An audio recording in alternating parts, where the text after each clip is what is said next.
আসসালামু আলাইকুম ওয়া রাহমাতুল্লাহি ওয়া বারাকাতুহু। সম্মানিত ভিউয়ার্স, সকলে কেমন আছেন? আপনাদের মাঝে চলে আসলাম একটা ভিডিও নিয়ে। আমাদের বড় বড় যত সেলিব্রিটি আছে তাদের প্রোফাইলে গিয়ে দেখবেন তাদেরকে যারা ফলো করছে শুধু সেটাই দেখা যায়, কিন্তু তারা ফলো করছে যাদেরকে তাদেরকে তাদের সংখ্যাটা কিন্তু দেখা যায় না। তো এটা কিভাবে আপনারা ফেসবুক থেকে করবেন, আমি আপনাদের কাছে সেই ভিডিওটা নিয়ে আসলাম।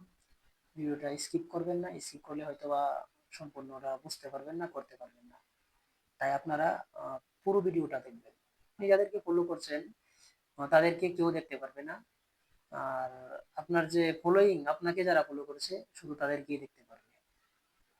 চলুন ভিডিওটা স্টার্ট করা যাক। তো চলুন ভিডিওটা স্টার্ট করি।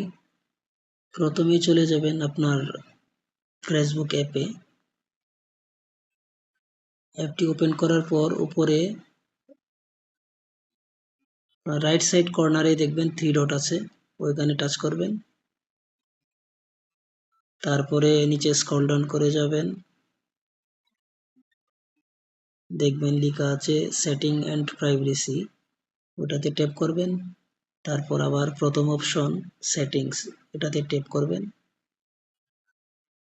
আবার স্ক্রল ডাউন করে নিচে যাবেন, নিচে যাওয়ার পরে দেখবেন ফলোয়ার্স এন্ড পাবলিক কন্টেন্ট, তো এটাতে টাচ করবেন। এখানে দেখুন অনেকগুলো লেখা আছে যে who can follow me, who can see your follower on your timeline, who can see the people page and list you follow, তো এইটাতে টাচ করবেন who can see the people page and list you follow।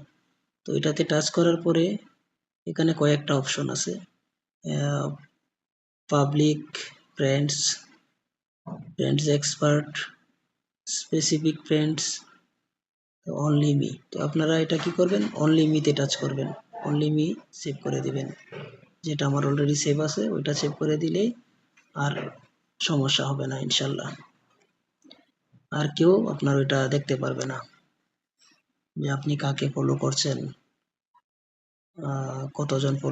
কতজনকে follow করছেন ওইটা দেখতে পারবে না। তো এটা কনফার্ম হয়েছে কিনা এই জন্য আমি আমার অন্য একটা আইডিতে গিয়ে আপনাকে দেখাবো।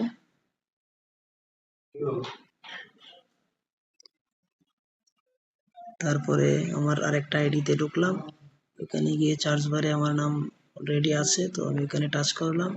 তো এখানে দেখেন আমার 13 ফলোয়ার দেখাচ্ছে আর মিউচুয়াল ফ্রেন্ড দেখাচ্ছে আমার এটা। ওকে, ধন্যবাদ।